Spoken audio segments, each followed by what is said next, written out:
Hi guys, we are alive, of course, क्योंकि हम उस इंसिडेंट में नहीं थे। जो जनता को दिखाया गया वो पूरा सच नहीं है। हमारे सिपाही जमीन पर पड़े थे और कई घंटों तक कोई नहीं उनको उठाने आया। ऐसा लग रहा था ये सब कुछ पहले से ही निर्धारित हो। ভারত আসলে কি চাচ্ছে? মিথ্যাচার করে বিশ্ব মাতাচ্ছে ভারত, আর তাদের মিথ্যাও কোনো রকম যাচাই বাছাই ছাড়া গোগ্রাসে গিলছে বিশ্ব মিডিয়া, এমনকি যুক্তরাষ্ট্রের প্রেসিডেন্ট ডোনাল্ড ট্রাম্পও। মঙ্গলবার কাশ্মীরের পেহেলগামে সন্ত্রাসী হামলার ঘটনা ঘটেছে। ওই হামলায় নাকি কমপক্ষে ২৬ জনের মৃত্যু হয়েছে। ভারতের মিডিয়া থেকে রটানো হলো শুধুমাত্র ধর্ম জিজ্ঞেস করে হিন্দু খুঁজে খুঁজে নাকি গুলি করা হয়েছে। আর এমন রটনাই তোলপাড় হয়ে গেছে সোশ্যাল মিডিয়াগুলো। গাজী গ্যাস স্টোভ রান্নায় আনে শিল্পের ছোঁয়া। কিন্তু এ কি, একজন ভারতীয় হিন্দু জওয়ান কি বলছে এসব? जो जनता को दिखाया गया वो पूरा सच नहीं है। हमले के समय खुफिया जानकारी की विफलता और तत्काल मीडिया की कहानी ये सभी गंभीर सवाल खड़े करती है। सबसे ज्यादा दर्दनाक बात यह थी कि हमारे सैनिक, हमारे सिपाही जमीन पर पड़े थे और कई घंटों तक कोई नहीं उनको उठाने आया। ना कोई मेडिकल सहायता आई, ना कोई कमांड ऑफिसर आया। ऐसा लग रहा था ये सब कुछ पहले से ही निर्धारित हो। ভারতীয় সেনার এই সদস্য অশোক কুমার স্পষ্টই বলছে তার বিবেক ভারত সরকারের এই মিথ্যাচারের প্রতিবাদ জানাচ্ছে। তিনি বলছেন হামলাটি পরিকল্পিত ছিল, এখানে বাইরে থেকে কোনো জঙ্গি এসে হামলা করার প্রশ্নই ওঠে না, বরং এই হামলাটি ছিল পুরোপুরি রাজনৈতিক নোংরা উদ্দেশ্য।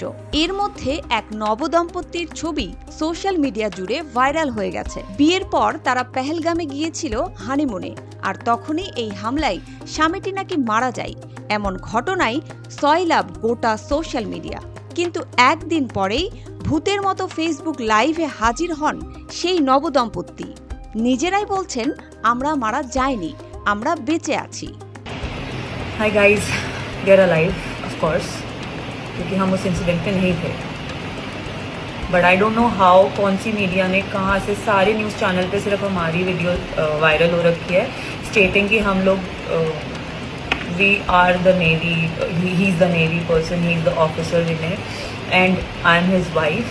Technically it's just the video which states वो कहाँ से हुई है, कैसे हुई है मुझे नहीं पता, ये प्रेस इंडिया की कैसे चलती है। बट हम लोग सुबह से बहुत ज़्यादा परेशान हैं, फ़ोन्स वगैरह सब, me, my family, him, everybody. Please please my condolence and his condolence to the family, but we are alive. এরপরেই প্রশ্ন জোরালো হয়েছে, কি করতে চাচ্ছে মোদী সরকার? কেন এই মানহীন পরিকল্পনা? কেন হিন্দু মুসলিম বিদ্বেষকে উস্কে দিচ্ছে মোদীর বাহিনী? এরই মধ্যে ভারতের সাথে পাকিস্তানের সম্পর্ক খারাপ হতে শুরু করেছে। দেশ জুড়ে মিথ্যা মুসলিম বিদ্বেষ সৃষ্টি করতেই বিজেপি কাশ্মীরে জঙ্গি হানা করিয়েছে। আর কত নোংরামি করবে মোদী সরকার? কাশ্মীর ইস্যুতে এমন মন্তব্য করেছেন দীপক ব্যাপারী নামে খোদ এক ভারতীয় নাগরিক। বৃহস্পতিবার নিজের ফেসবুক আইডিতে দেয়া এক পোস্টে এই মন্তব্য করেন তিনি। শুধু দীপক নয়, এমন আরও অনেক ভারতীয় সোশ্যাল মিডিয়ায় ভারত সরকার মোদীর এই ঘৃণ্য চক্রান্তের প্রতিবাদ জানিয়ে ফেসবুক পোস্ট দিয়েছে।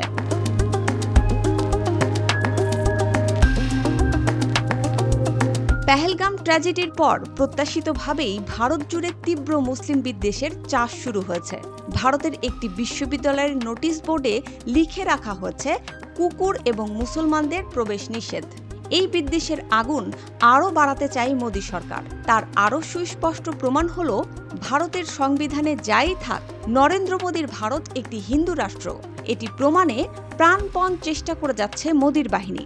সংখ্যালঘু জওয়ানরা ভারতের জন্য যতই প্রাণ দিক, মুসলিমদের দেশদ্রোহী প্রমাণ করার সংগঠিত প্রচেষ্টা চলমান রেখেছে মোদী, কারণ এটাই বিজেপি তথা RSS এর রাজনৈতিক প্রকল্প। মুসবা আলিম তিন্নি, GTV নিউজ।